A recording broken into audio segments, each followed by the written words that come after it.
Hoka Mach 5, the most anticipated neutral daily training shoe since the release of the Mach 4. It's known to be responsive and lightweight with the new ProFly Plus foam. Let's lace up the shoe and test the new exciting Mach 5.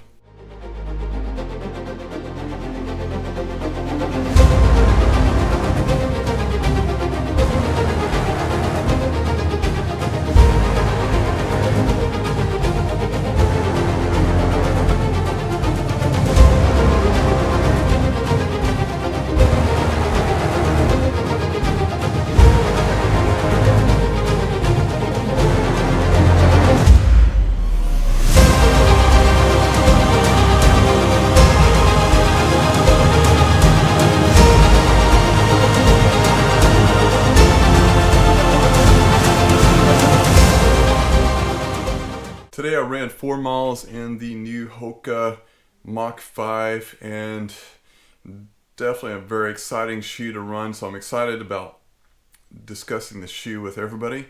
Let's get some disclosures out of the way. This shoe was bought with my own money, so no one else will view this video before all of you will.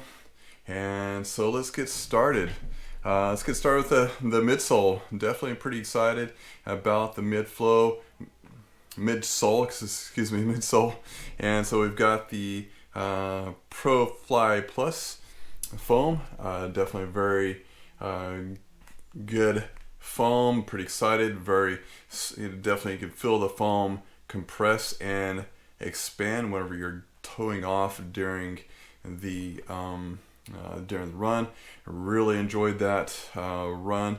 And we also have the exposed rubberized foam layer. So this is the second one. So what they did was they had 2 different foams. I believe what I read was that this is kind of a combination between the Mach 4 and the Mach Supersonic shoe. And so what they did was I believe the Supersonic had some sort of a version of the ProFly Plus, and so that's what this foam is right here. So I believe what I have read that it's a little bit more softer, a little bit more responsive than the Mach 4. And so then we've got this exposed rubberized foam, and so I was pretty impressed with it. It is pretty it's kind of hard to really bend and respond, so it responds very well with that. So I'm pretty excited how responsive it is. It's almost as stiff as my as this shoe here, which is a carbon plated shoe, but not quite as stiff. So you're not getting that nice rigid run. You get a little bit responsive and some softness to the shoe.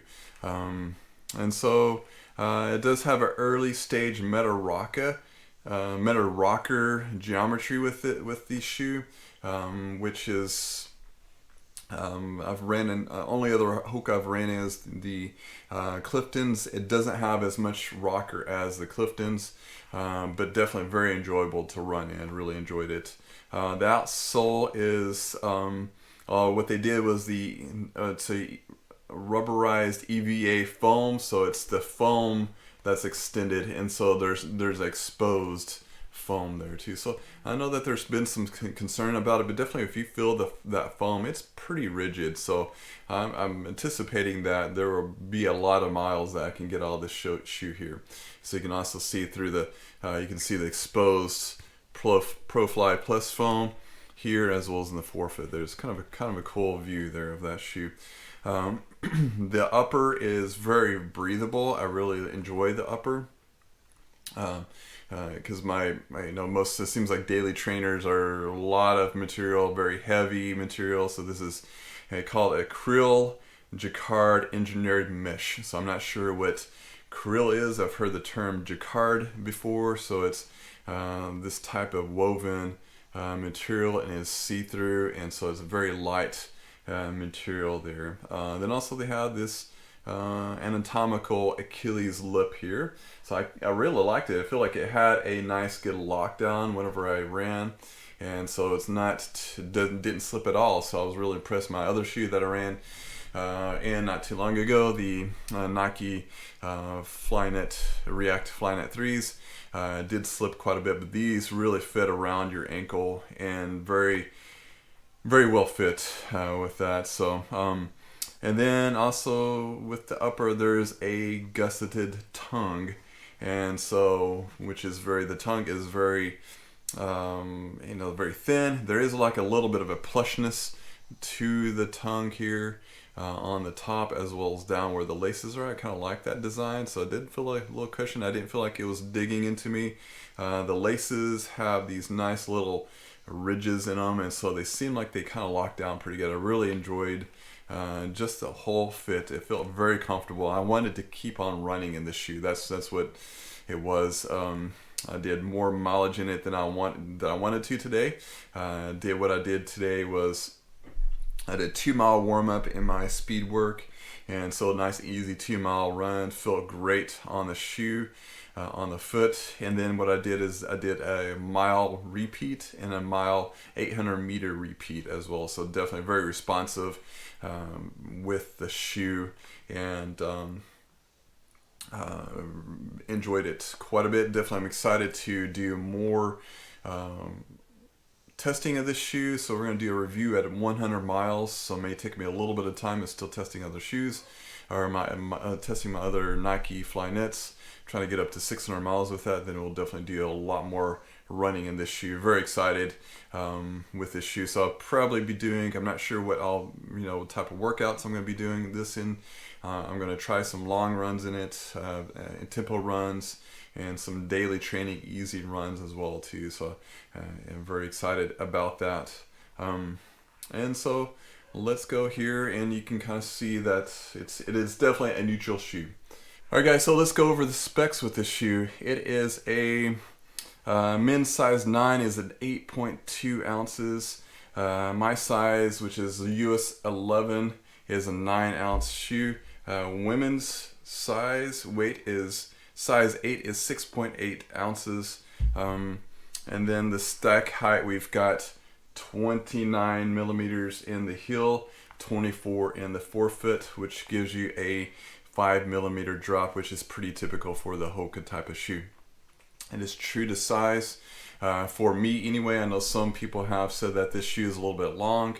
It is a little bit narrow. I have got a narrow foot, so if you've got a narrow foot, this shoe will definitely work out for you. And so that concludes all the specs. I think I'm very excited to continue with this shoe and testing it more, and then we'll do a 100-mile review on this shoe and see how it goes through all the different types of paces I'm going to put it through.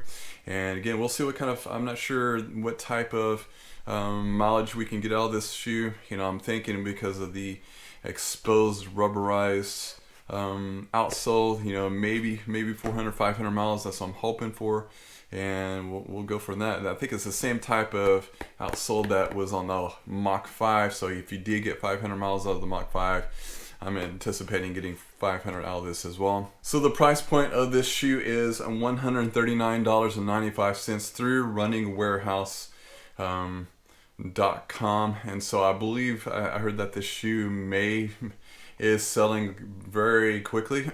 So if you're wanting to get this shoe and test it out, or if you've ran in the Mach 4, I would definitely grab this shoe and go for it. So like I said, I can't really say that I would buy this shoe quite yet until I do more testing on it, but I'm really liking it and how it feels. So definitely nothing wrong with this shoe quite yet there. Alright guys, this concludes this video, so hope everyone out there keeps safe, keep running, and we'll see you next time.